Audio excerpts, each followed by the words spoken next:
Well, I think too often we've sort of been taught in life that we shouldn't be telling our story, that our story isn't really our story. It's us walking through the pages of a story that our parents are trying to write for us, that our company is trying to write for us, that our society is trying to write for us.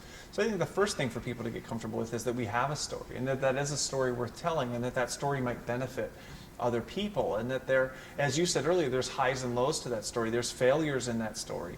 But those failures are not only helpful to us. If we share those, it can be phenomenally helpful to other people, and that oftentimes the way we build rapport between us and other people is to admit our vulnerabilities, is to admit our weaknesses. I think the story that a lot of entrepreneurs try to tell is oftentimes, look what I succeeded at, here's how I did it, if you do things the same way, you'll end up at the same point. Instead of saying, here's all the mistakes I made, here's all the failures I had, here's all the ways in which I'm not the perfect person for doing this, and here's how I resolved those issues. Here's some of the pain that I've experienced. Here's some of the difficulties that I've had. That really draws people in. People want to hear those kinds of stories, but we oftentimes tell stories where we're the hero and we always win and we never lose and we always come out on top, and no one wants to hear those stories. People learn from stories in which there's challenge and there's overcoming and there's difficulty.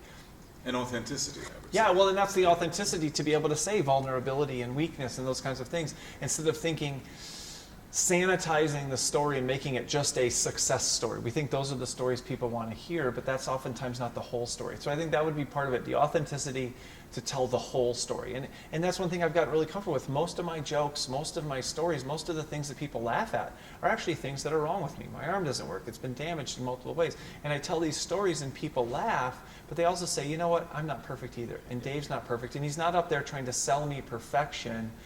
I have weaknesses, Dave has weaknesses, he's someone I can believe in. This is a story that might apply to me.